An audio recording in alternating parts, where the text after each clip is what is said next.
Howdy, everybody. I'm Sabrina Salas-Matanani. Welcome to our new midday show, KUAM News Hotspot. Good to see each and every one of you, everybody. I'm Jason Salas, and we are really glad to have you along for this inaugural maiden voyage of our new show. That's right. Today marks a significant milestone for us here at KUAM. Not only are we rolling out our new studio and our new show, The Hotspot, but we are also rolling out our new workflow system, Ross Video, that has been a year in the making and funded in part by a Google News Innovation Grant. Also thank M80 Systems for the design and construction of our renovated set and FMS Construction for the renovations of our control room. Now, a lot of hard work, as you see on your TV screen, has been put into making today possible. So we thank everyone for your patience and for Polly Eric Forbes for graciously, literally graciously, blessing our studio today as we all begin this new journey together. And now it's time to get you connected. Here's a look at what's in our news server. The menu, brought to you by King's Restaurant, always open, always local, and Ruby Tuesday Guam, home of the Fresh Garden Bar. And here's what's in store for today's data drop. A 19-year-old has been arrested for vehicular homicide. Governor Lulian Guro joins us live in studio, and she'll talk about the 2-year anniversary since Guam received its first confirmed case of COVID-19. Plus, what's up in tech coming up? We are getting digi with it. And up in Jigo, our friends at Anderson Air Force Base celebrate Meschimoto. Topping the hot spot, it was just before Christmas Eve. We reported a woman died after being struck by a car in Upper Tumon. 3 months later, arrest has been made as Tyler Matanani joins us live with that story. Hafide and good afternoon, Ty. What can you tell us? Bree and Jason, at around 4:30 a.m. on December 23rd of last year, officers from the Guam Police Department responded to an auto-pedestrian accident in the Upper Tumon area that ultimately claimed the life of 32-year-old Joanne Kubuag. KUAM visited the scene that day. Orange marks stained the road from Dos Amantes Plaza all the way towards Wendy's. The driver fled the scene. However, officers were able to track down the vehicle. 19-year-old Siochi Elson was arrested over the weekend for negligent and vehicular homicide. Elson stated that he was coming from a friend's house and was driving around 40 to 45 miles per hour with the music blasted. According to court documents, he first thought he hit an animal, but realized that he may have hit a person and got scared. The impact damaged the hood of his parents' vehicle, which he was driving without a license. Elson was additionally charged with speeding in a posted zone, no driver's license, reckless driving with injuries, and leaving the scene with injuries. He was also on probation for unauthorized use of a motor vehicle at the time of the incident. For KUAM News, I'm Tyler Matanani. Back to you in studio. 19-year-old Siochi Elson has been arrested for vehicular homicide from a fatal auto-pedestrian incident that occurred, Bree, 2 days before last Christmas. Thanks, Jason. An update on last week's officer-involved shooting in Dededo at the Shell gas station off Sengsang Road. The Independent Investigative Team, or ITT, reports that it has interviewed about 10 witnesses so far. They've also reviewed surveillance footage and gathered evidence from the scene. According to the AG's office, efforts are being made to coordinate an autopsy and the examination and analysis of evidence. As reported, it's alleged a man was seen using a slingshot to shoot at passersby and eventually police. That's when they opened fire, and the suspect was fatally shot. Residents that may have witnessed what happened or have video of the incident are urged to contact the ITT at itt@oag.guam.org. You can also call 671-475-2585. Starting Tuesday, island residents like you and I will be able to apply for the Programan Salapi Direct Assistance Initiative. The revived program provides a one-time $300 payment to eligible residents. You can apply starting Tuesday by going to the Department of Administration's website. Now, here is what you are going to need. You need to bring a form of identification just like a driver's license, passport, or Guam ID. You will also need a social security card for each member of your household. Also, the 2 most recent check stubs, a verification of your employment, the current month filed gross receipts, a 1040 form, or income self-attestation. Finally, your Social Security, VA, or income or retirement income benefits you will need to bring. Now, once again, starting tomorrow, you can go to doa.guam.gov to download the form to apply for Programan Salapi. Again, a one-time $300 payment. Hard copies will also be available right now at your village's mayor's office. And turning to the latest with COVID-19, a new vaccination clinic opened about an hour ago at the Aganu Shopping Center's second floor. The clinic is Monday through Saturday from 11 a.m. to 5 p.m. Although walk-ins are accepted, residents are urged to make an appointment at tinyurl.com/VaxGuam. We should note the Vax clinic at GCC closed Saturday. Additionally, starting today, COVID testing at the old Carnival grounds in Tidzin is now 4 days a week. The new hours are 8 a.m. to 3 p.m. Monday, Wednesday, and Friday. Then on Saturdays, the clinic is open from 8 a.m. to at 11 o'clock in the morning. Speaking of COVID testing, free PCR testing will continue to be offered to incoming visitors through the end of the current fiscal year, or until the PCR requirement is lifted by the island's source market. According to our friends over at the Guam Visitors Bureau, as a result, we should start to see an increase in travel from Korea in the coming weeks. The pending influx of travel is also due to the country's high in-country vaccination rates, better developed healthcare systems, and the in-market sentiment of learning to live with COVID. GV President Carl Gutierrez tells KUAM News that the extension of the free PCR COVID testing comes as the Korean government plans to reduce or lift quarantine restrictions for re-entry into Korea beginning March 21st. We've got an update on tax refunds. This week, Revan Tax will be releasing more than 2,200 tax year 2021 and prior income tax refunds. This totals over $6.9 million. This latest batch represents error-free returns filed on or before February 3rd of this year. As detailed this morning on the link with our Chris Barnett, the Attorney General's Consumer Protection Agency's main job is to protect people from false, deceptive trade practices. And recently, they've seen an uptick in people perpetuating fraud online. Now, some of the scams they've seen involving text support fraud, charity fraud, and romance scams. Assistant AG Benjamin Paholk explains. They'll evoke a strong emotional response, then they'll create a sense of urgency around getting the money out, right? If you don't give me money now, then your son's inheritance is going away, or your lover online is not going to, they're going to run out of groceries or gas or something. Been a victim of an internet scam, please call and report it to the Attorney General's Consumer Protection Division. Their number is 671-475-2720. That number once more, 671-475-2720. Now today, you may not know, is a very, very significant milestone in our island's history, as tomorrow marks 2 years since Guam first reported our first cases of coronavirus. And joining us live in studio to talk about the road ahead is Governor Lulian Guerrero. Stay tuned. The hotspot continues after the break, but first we're taking our show to a higher ground.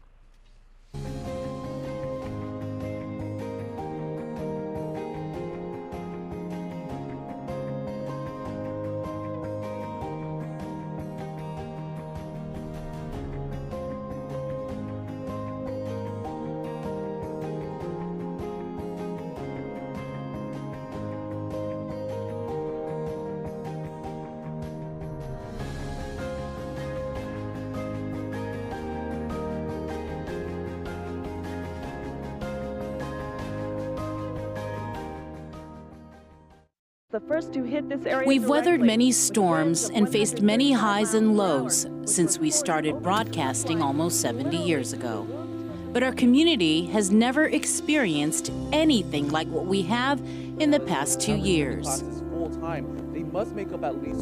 We've been pushed to the brink, faced frustration, setbacks, and even loss. But like always, our faith, strength, and resilience have sustained our hope of brighter days ahead. KUAM News will continue to be there as your advocate, to keep you in the know, to represent your voices, to bring you comfort when you need it most. We've grown and changed through the years, but one thing that's remained is our commitment to you. KUAM News, your news leader, the voice of the Marianas. It's deep diving into what's making news, listening to your feedback, and getting you the answers you deserve. Plus, remembering to laugh a little too. Join me, Chris Barnett, on The Link, live streaming video on the KUAM News Facebook page and YouTube channel, and broadcast live on The Breeze, 93.9 FM, KUAM.com, and the KUAM News app. Miss The Link, miss a lot, so don't miss it. The Link is presented by IT&D, Calvo Enterprises Inc., Jack in a Box, and Pacific Points. Listen, watch, and learn from the daily Tomorrow News updates from KUAM News. Catch them on The Link during the 8 o'clock hour, streaming online on Isla Radio, or on the KUAM News YouTube channel for your convenience. Tune in and stay informed, all while preserving our precious culture through the daily use of our native Chamorro language. Tomorrow News updates are brought to you by your familia at First Hawaiian Bank.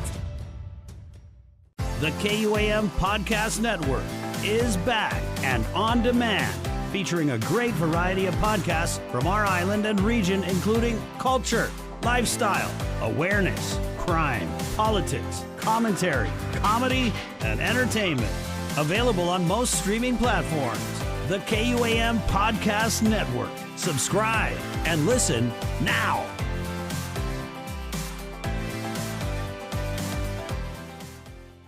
See what's on TV tonight with schedules, network news and notes, local promotions and giveaways on KUAM Communications social media pages. Like and follow us on Facebook or Instagram now for all the latest and never miss out. Get up-to-the-minute news, plus access to alerts, streaming radio, promotions, and more on your mobile device by downloading the KUAM News mobile app, available at the App Store now. Subscribe to our KUAM News Digest, our weekly email newsletter with all kinds of information straight to your inbox. Just subscribe and we'll make sure to keep you informed and entertained with news from the KUAM News team, what to watch on NBC and CBS, and the latest promotions from KUAM Communications. Go to KUAM.com, click on the newsletter tab at the top of the homepage, register, and you're all set. Brought to you by Uno Go, Guam On Demand. It's deep diving into what's making news, listening to your feedback, and getting you the answers you deserve. Plus, remembering to laugh a little too. Join me, Chris Barnett, on The Link, live streaming video on the KUAM News Facebook page and YouTube channel, and broadcast live on The Breeze, 93.9 FM, KUAM.com, and the KUAM News app. Miss The Link, miss a lot, so don't miss it. The Link is presented by IT&D, Calvo Enterprises Inc., Jack in a Box, and Pacific. Get up-to-the-minute news, plus access to alerts, streaming radio, promotions, and more on your mobile device by downloading the KUAM News mobile app, available at the App Store now. This is what we prepared for, and while we must expect more cases, everything that can be done is being done. Also, while I do not have the authority to ban travel from an FAA facility, I strongly urge everyone to avoid travel to the Philippines or other affected areas. If you travel to Manila, I urge you to self-quarantine for no less than 14 days. I'm also in contact with Superintendent Fernandez and the leadership of private schools. We will be meeting tomorrow and issue guidance thereafter. While we know that the elderly are more susceptible, I am asking everyone to do what works. That's exercising social distancing, avoid large social events, and implement good hygiene. I know these things seem basic, but all evidence says these actions work to keep us safe.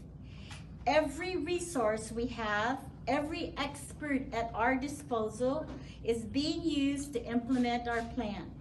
We will do our part. We will all work together, and Guam will rise to meet this challenge. And welcome back to the Hotspot. Joining us live in studio is Governor Lulian Guerrero. Thank you so much for being here with us. Thank you for having me, Sabina. You know, we played that video and I heard your reaction, and I think Jason as well. We were there actually at that press conference. We got the last minute phone call from Crystal. How difficult was it for you to have to give that message to the people of Guam? It was very difficult. I think I stayed up all night talking to, my cabinet members, mainly talking to public health. At the time, public health is in charge of infectious disease, and we just finished going through the dengue fever outbreak. And nobody knew anything about this virus. And so in order for me to feel that we would be safe, I felt that we didn't need to make the decision to close our island.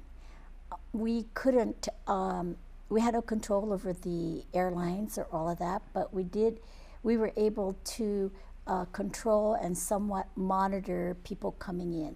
And the only vaccine that we had at that time really was to close our island. And we did that for a while, of course, but that was a very difficult time. Everybody was just on full alert because, Were you scared though? I was, yeah.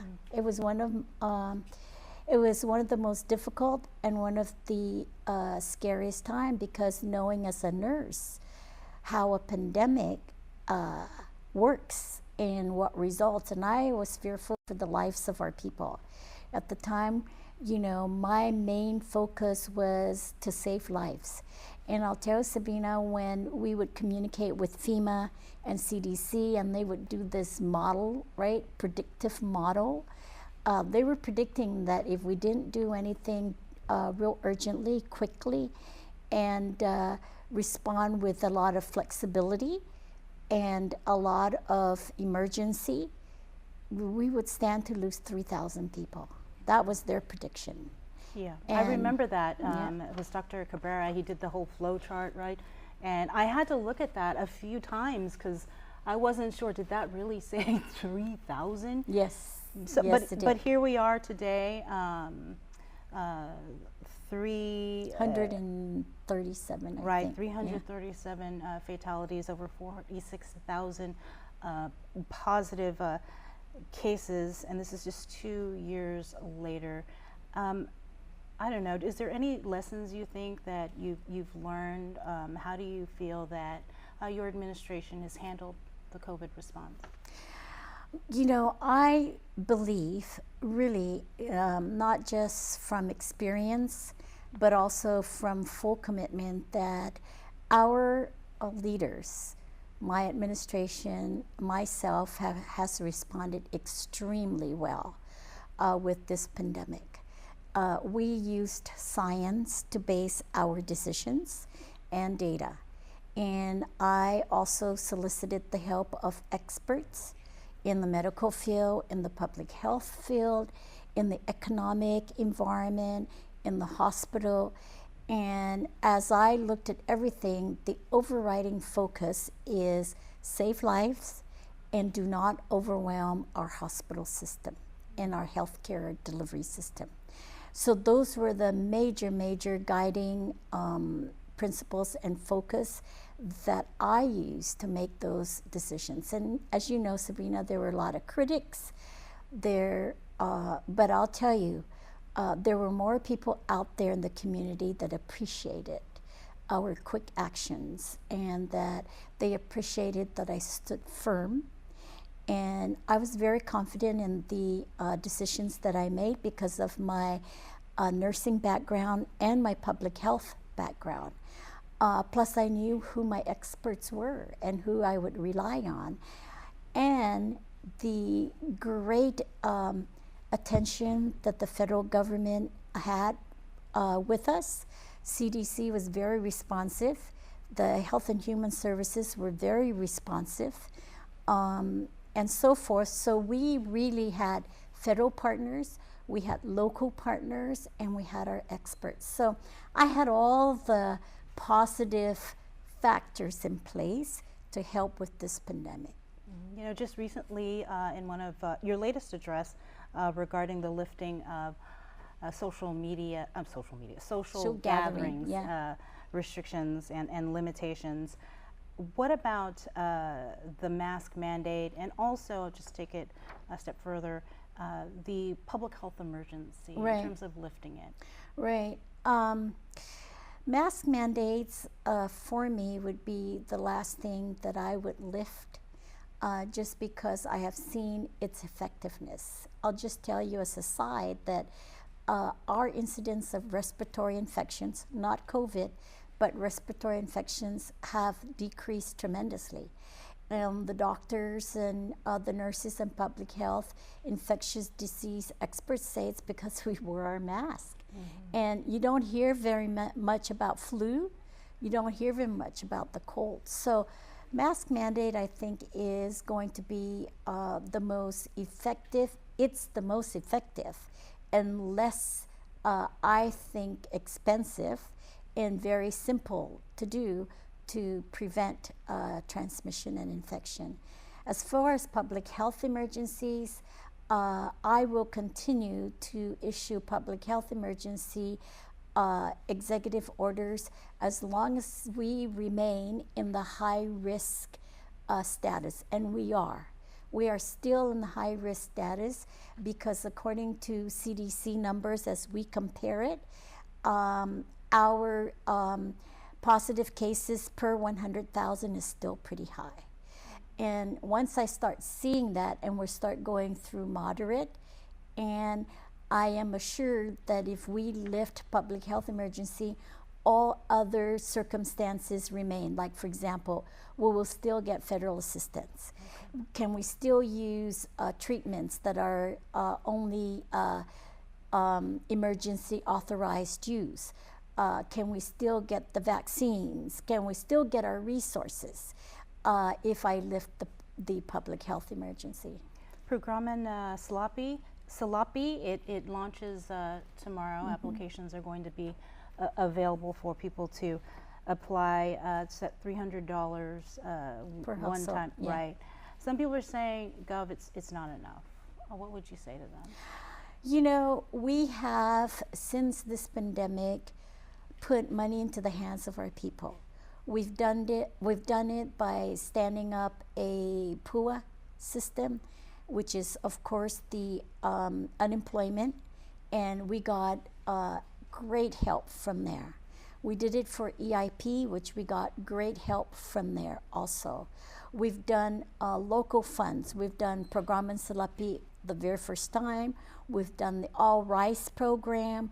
We've done Programan Salapi this version. There are also other sources of cash assistance that we look at. SNAP, of course, which is your regular food stamp, which helps you with the expenses of your food. Yeah. And then we also have the emergency rental assistance, which helps you with your expenses for your housing and utilities, and those are effective for 18 months. Then we now have the mortgage lending assistance program, which helps you with your mortgages. We are working very hard to put out child care assistance, where we will give cash assistance to women and men who are caretakers of their children, and also who send their kids to daycare. We will give them vouchers to help with that expense. So although this is one help in many assistances, there are others that have been and will continue as permanent assistance. Of course, the most permanent way to deal with this, Sabina, is of course create jobs.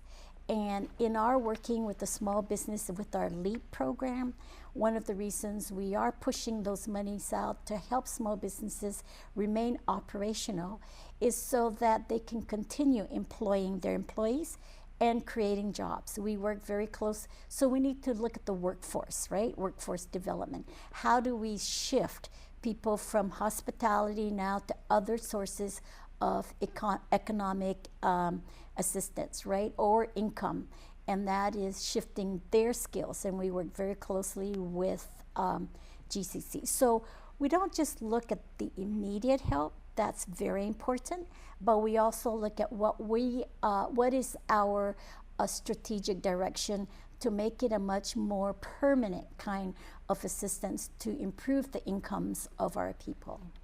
What is the status of the investment Parahamsu plan that you unveiled? So the investment Parahamzu, which is our ARP investment plan, that's ongoing. We're continuing to push money in there. We're continuing to push money for our housing.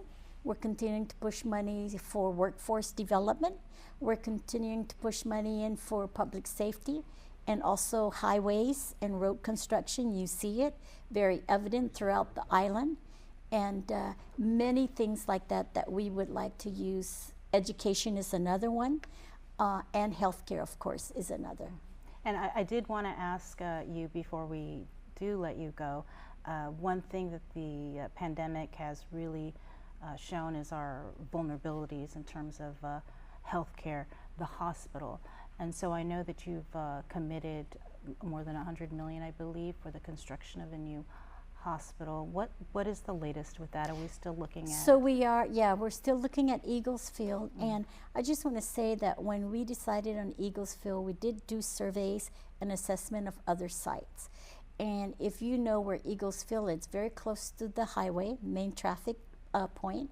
And then it has infrastructure capacity and capability so that we don't have to, you know, prepare the land for infrastructure that's not there.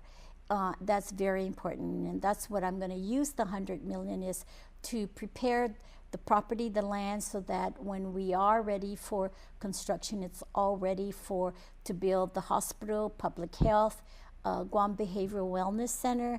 I'm looking at standing up a VA clinic there.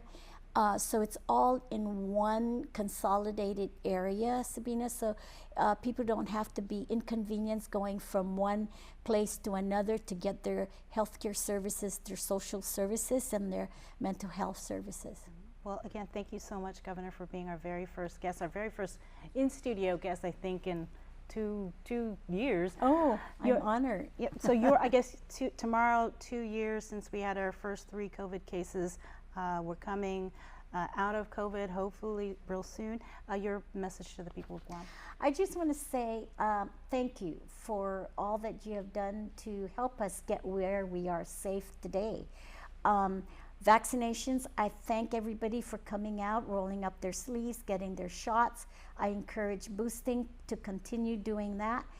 Testing also to monitor where you're at. But I just basically wanted to say thank you for your patience, and thank you for your love of your neighbor, your family, and of course, your commitment to protect your family and our community. I would not, and we would not be where we are today if it wasn't for you adhering to our initiatives. And you know, I do this for the love of our people, and as a nurse, knowing how it can get very dangerous and unsafe. So thank you again, and we'll continue on with what we need to do based on science and data. Thanks a lot, Gov. Thank you, Sabina. And congratulations on your launch. Thank you. Stay tuned. The HotSpot continues after the break. Let us know what's up on our KUAM News WhatsApp tip line at 671-727-0094. Share information about what's happening in your town, on Guam or the CNMI, and what you want us to know. Reach us on WhatsApp at 671-727-0094. The KUAM Podcast Network is back and on demand, featuring a great variety of podcasts from our island and region, including culture, lifestyle, awareness, crime, politics, commentary, comedy, and entertainment. Available on most streaming platforms. The KUAM Podcast Network. Subscribe and listen now.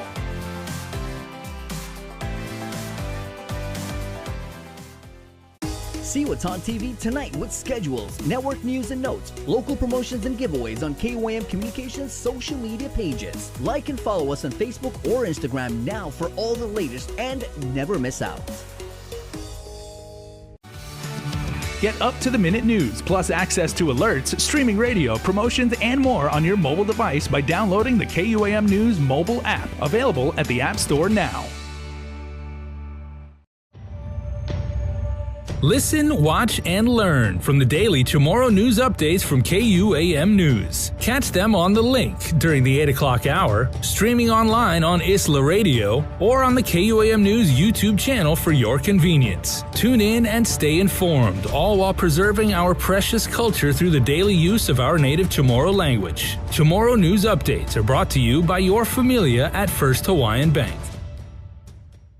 Subscribe to our KUAM News Digest, our weekly email newsletter with all kinds of information straight to your inbox. Just subscribe and we'll make sure to keep you informed and entertained with news from the KUAM News team, what to watch on NBC and CBS, and the latest promotions from KUAM Communications. Go to KUAM.com, click on the newsletter tab at the top of the homepage, register, and you're all set. Brought to you by Uno Go, Guam On Demand.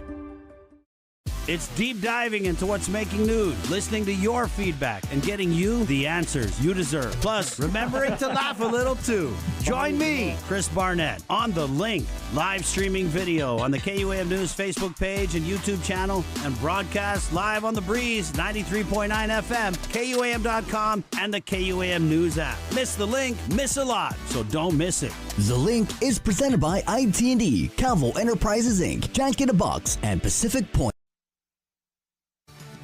Get up-to-the-minute news, plus access to alerts, streaming radio, promotions, and more on your mobile device by downloading the KUAM News mobile app, available at the App Store now. All right, one in the books, our brand new show. Thank you, everybody, for coming along with us on this journey. I know we've been working on this a very long time. And you know what? After 2 years, I'm surprised this thing still fits. So thank you, guys. Thank you for being with us. And thank you to the governor. Yes, for joining us in studio. That was incredible. That's right. Make sure the news doesn't stop. Prime time tonight at 6 o'clock. Also, Wake Up with the Link with Chris Barnett, also at 6. We got your 6. All right, we will see you then. Please have a safe and pleasant day from all of us at KUAM, everybody. Adios.